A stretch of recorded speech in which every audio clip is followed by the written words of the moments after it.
Welcome to Maintenance Made on a Budget. Today we're going to change out the electrical outlet to a USB port, and just showing this video to show you guys how simple it is. It's not that difficult. As long as you have directions and you follow the directions, you'll be fine. We're going to change it out of this outlet here to a USB. So we picked this one up on sale. It was discounted, and we're going to go ahead and replace this one.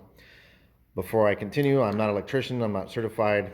This is not an instructional video. This is just a video to show you how easy it can be to read directions. If you run into any difficulties, it is completely your own responsibility, and don't do anything if you don't have your own directions. Having said that, we'll get started. First thing you're going to want to do is get a couple tools. Flat tip, screwdriver, Phillips head, some wire strippers, wire cutters. These are good to get if you are comfortable doing these type of jobs. It's very nice to have these type of tools. And the most important one is your electric tester. So basically you'll always have the two orange lights. If you have the one light that shines more than and the other two are out, you have a ground. But for just basic, simple replacements, or if your outlet goes out, you definitely want to get one of these to verify that you turn your power off first. So what we're going to do first is shut the power off, and then these lights will go out. And these tools, I picked them up at, your local hardware store, Home Depot. They're relatively inexpensive. So it's definitely worth the purchase. Okay, we're going to go ahead and shut the power. Okay, so power's off, as you can see. That just takes flat tip, so you'll unscrew this. And then you'll have most likely two screws on the top and the bottom. And in this case, they're Phillips. So bottom and the top, we'll go ahead and remove those.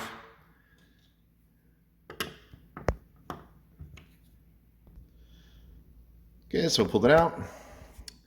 Typically you'll see electric tape that tapes over the terminals. I recommend doing that.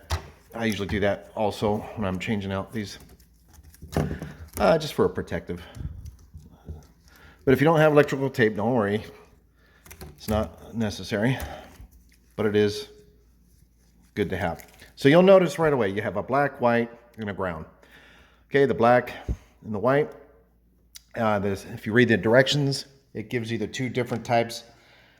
In my case, I have this one. So white is neutral, and then the black is usually the hot. So if you look on the back of your device, your outlet, you'll see it says white here. I don't know if you can see that. It's blurry. But anyway, it says white there, and then hot. And then if you refer to the directions, hot is in fact the black wire, and the white wire is neutral. So it's pretty self-explanatory on that regard.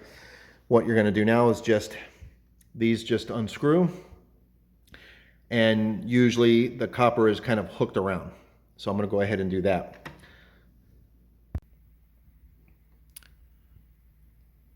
Okay, so when connecting, on the directions it says use the bottom. I don't know if you're able to see, but there's a hole here on the bottom. So when you have one black and one white, the directions are showing you to use the bottom ones here. Take your wire, slide it down all the way till it doesn't go anymore, and then you just simply lock it in place. And then for the ground wire, you just make a loop. You'll probably need to get some needle nose pliers. Make a loop. First you have to unscrew that, and then you just loop it around. And then I would use a flat tip to kind of bend the top over like that and screw that back in. And so now you have your ground, your neutral, and your hot ready to go. And then you just press back in place, which I'll do now. I put the electrical tape back, as you can see, wrapped it around. Just one little clean, just to cover any exposed areas. Just know how to hold it. Okay, so Now you just start screwing the alignment hose. I took the faceplate off so you can get access to the mounting bolts. And you screw these down nice and tight.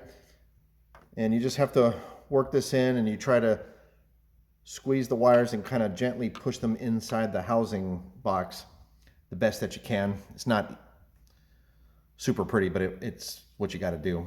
And then you just kind of slide it all the way in, and then screw this all the way down until they're both flush. And there it is. Power's back on. And you have access to your port for charging your cell phones. Just when you're putting your plate on, you might have to adjust so you can make it flush with the wall. You might have to take the other screws and tighten them in more or break it out a little bit more, but it all goes together well. If you like this video, guys, hit the like button and subscribe to my channel, as I do all these self-made video jobs where they're all on a budget. Hope this helped. Like I said, I'm not an electrician, but this video is just to give you a glance over to see if it's something you'd be able to do. The instructions are easy to read, and the job itself, if you're comfortable with knowing where your breakers are at, I strongly suggest that you label your breakers when you have the chance, so you know where to flip them off and on it. Thanks, guys. See you next time.